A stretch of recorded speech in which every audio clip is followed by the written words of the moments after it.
So yesterday there was a devastating development as Tom Massey lost his race in Kentucky, and he had criticized Israel and the war with Iran and their genocides, and he got the Epstein files released. So the Israeli donors hated him, the establishment hated him, and the pro-Israel donors spent $16 million defeating him.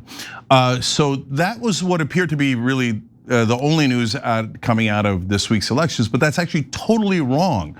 There's actually great news that came out of them with progressive populists that won, who are also opposed to AIPAC. In fact, even more opposed to AIPAC, arguably, especially with folks like Rabb. He had the most important race, it's in Philly, and he was running against two establishment candidates. He's a progressive populist that was on this show, and is an old friend of mine. And how did he do? Let's check it out. Graphic 14, look at that.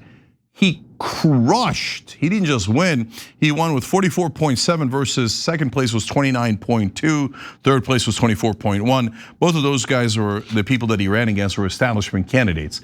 So Chris and I, as I said, are good friends. We got a picture that we took just a couple of weeks ago together with Adam Green, who's the head of PCCC. So there's some progressive populists that have won. Adam made that and I love it. And so, and there's no way that Chris is going to vote for funding of Israel's genocide. So they might have defeated the rare populist right character in Tom Massey, but there's more populist left cavalry on the way. So in fact, there's also Graham Platner, of course, and that's why they're attacking him 24/7. I almost see a negative story about Graham Platner every single day in the news because mainstream media is Israel, and so they will try to smear any and all of these candidates, but sad day for them, it's backfiring. Let's go to the Hill. Maine Democratic Senate candidate Graham Platner is now leading Susan Collins in the race for her seat by 7 points. That's the first time Democrats actually been able to get a lead on Susan Collins in Maine in my whole lifetime. And of course, the Democratic leadership is furious about it. They're like, no, he won't support Israel or the corporate donors. And that's exactly why he's winning. Those losers like Chuck Schumer try to get the candidate that would have lost. In Pan Atlantic Research poll, 48% of likely voters say they back Platner in a hypothetical matchup. Well, 41% said Collins, and 11% are undecided. Now, why is he so popular? Because of comments like this. Platner said, Netanyahu has occupied southern Lebanon, seizing territory, displacing over 1 million people, and using white phosphorus in civilian areas.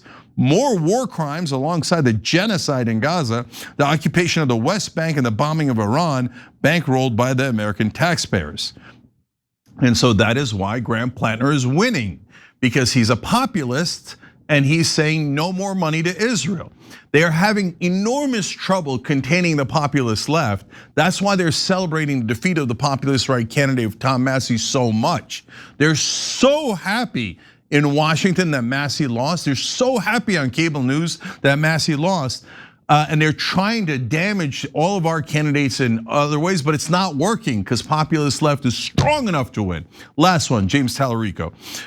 He said, I will use every bit of financial and diplomatic leverage that this country has to end the atrocities in Palestine. I will not use our tax dollars, your tax dollars, to fund these war crimes. I will vote to ban offensive weapons to Israel. He's, of course, the populist candidate for the Democrats in the Senate run in Texas. That is an enormously important race. And guess what? He's now leading. So, and the Texas voters have negative view of Ken Paxton. They have a negative view of Trump now, which is amazing. He's -3 in Texas. So now that Tallarico is basically caught up, now we don't know who the Republican candidate is yet. So when Tallarico, I tell you that he's caught up or leading, that means that the Democrats are now more popular, but especially Tallarico and the Republicans are less popular. When he has an official candidate, then we'll know better. But the reason he's rising in the polls is because he's being honest and representing American voters first. Okay, and lastly, he said, I refuse to be complicit in the death and destruction in Gaza, and I will never use your tax dollars to support the killing in the part of the world, and it makes me sick to my stomach to see what's happening. That is clear, that is beautiful, and that is why he's winning, and that is why the Republicans, unfortunately Democratic leadership that has opposed all of these candidates in the past, and mainstream media are livid that they cannot contain the populist left, and I love it. So if you're looking for an alternative that is actually gonna represent Americans, and not Israelis or any other country or any corporation or any donor. You come to the populist left, you come to Rebellion PAC, and you come to places that are actually gonna look out for you. And now I'm seeing tons of voters on the line saying, I used to be a Republican, I used to be a 3-time Trump voter. I'm coming over to you guys, and not because I agree with you on X, Y, or Z, but because I need someone who's honest and who actually represents the voters. Even if I disagree with them on some issues, I'm not gonna vote for an Israeli puppet. So give me someone clean and honest and I'll go populist left. There we go. That's the sure path to not just victory, but to actually delivering for the American voters and representing this country and our voters and not other countries, including Israel. Every time you ring the bell below, an angel gets his wings. Totally not true, but it does keep you updated on our live shows.